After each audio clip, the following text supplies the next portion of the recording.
Welcome back. Hello, everybody. Welcome to another episode of Pump Up Your Pod with me, Brianna, your host. Today, I'm talking about statistics. Now, I have spoken about statistics before on the podcast, but not in this way. So there is a special part of Apple Podcasts that you can actually access and log into and find out a bit more detailed information about how your show is going. If you're a client of ours, you can email hello@bambymedia.com and provide your Apple ID, and we will be able to share our details with you so that you can see how your show is going.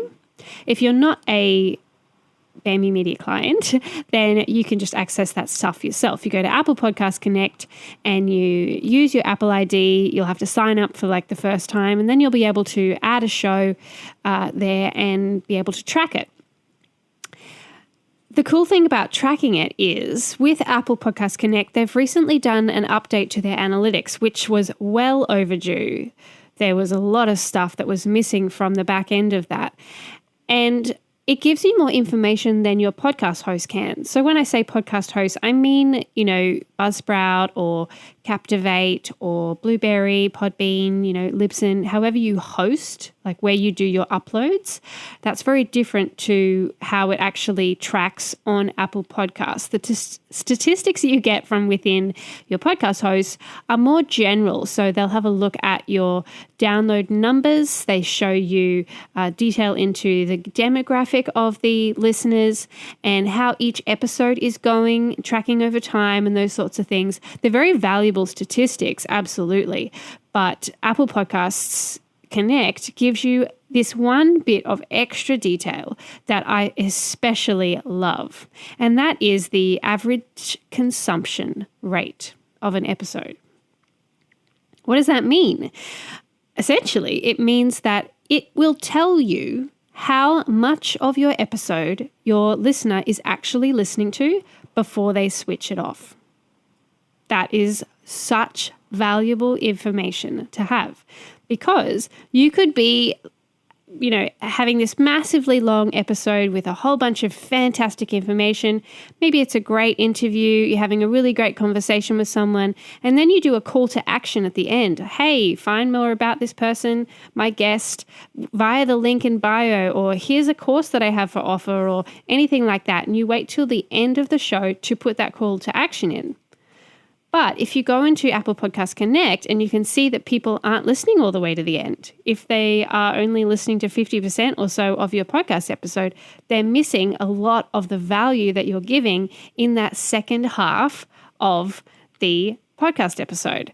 So it's valuable for you to know how long people are listening for, not only from a, call to action, where to put it in your show perspective, but also just how engaged they are with your information. So if your podcasts are on the longer end and you can see that your average consumption is like 60% or less, then I would be seriously considering changing the actual length of your episodes, because your listeners aren't listening to the whole thing anyway.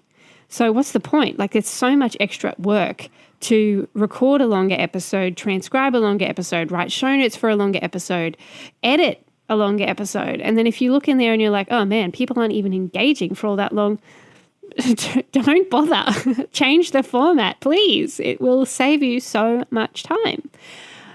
But if you're looking at it and like we've got one client who they have episodes that are like an hour and 10 minutes long. And I was expecting going in there for it to be like, not that great engagement. But they actually have listenership that is right up there. It's 90%, it's 110%, which means people are listening to the episode and then they're re-listening to it as well, because of the style of content that they're sharing. So it's not always that your episodes need to be shorter, because perhaps the information that you're sharing, the listenership that you have, the demographic, the psychographics of the people that are actually engaging with that show, they want longer episodes because of the content that is being shared. So it's something to be really aware of. I would not be just putting everything into the this is too long basket without actually going into the analytics of Apple Podcast Connect and seeing where people are tuning in, seeing what your most popular content is, and seeing what the average consumption rate is of those episodes. There's also other things within the Apple Podcast Connect that weren't there before, which are valuable to have. You can actually see and track how many followers you have. So how many people are hitting that follow button, the little plus sign, and following the show, meaning that they're getting all your episodes. You can see how many followers you have and when you lose them and when you gain them, just kind of like with Instagram and those sorts of things. You can see the insights on that. Apple Podcast Connect allows you to do all of that. Spotify does not at this point have this kind of detail in its analytics. I'm sure it's coming because they have bought a few big statistic-based platforms recently that means big things are coming, but Apple is kicking their butt at the moment as far as what they're providing from a statistical point of view. That's all I wanted to say today. Just go into your Apple Podcast Connect and have a little bit of a look around, go to the analytics bit and see what you can find there. If you want to know more about your statistics, how to analyze them properly, how to understand them, how to track them, what you should be looking for, what you shouldn't really care about, all those sorts of things, I'm actually launching a series of masterclasses on growth for podcasts, which is really, really cool. The first one is going to be on this topic, understanding your stats. It's going to be on Tuesday, the 13th of July. More information on that will be in the show notes here so that you can see them, grab your tickets and join in. And as I said, there is a different topic every month, all on growth stuff.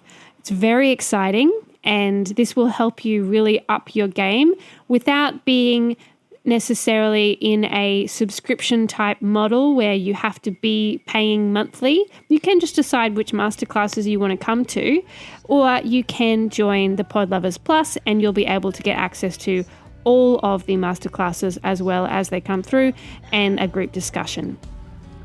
That's it for today, guys. I hope you've enjoyed this content and I will speak to you next week. Bye.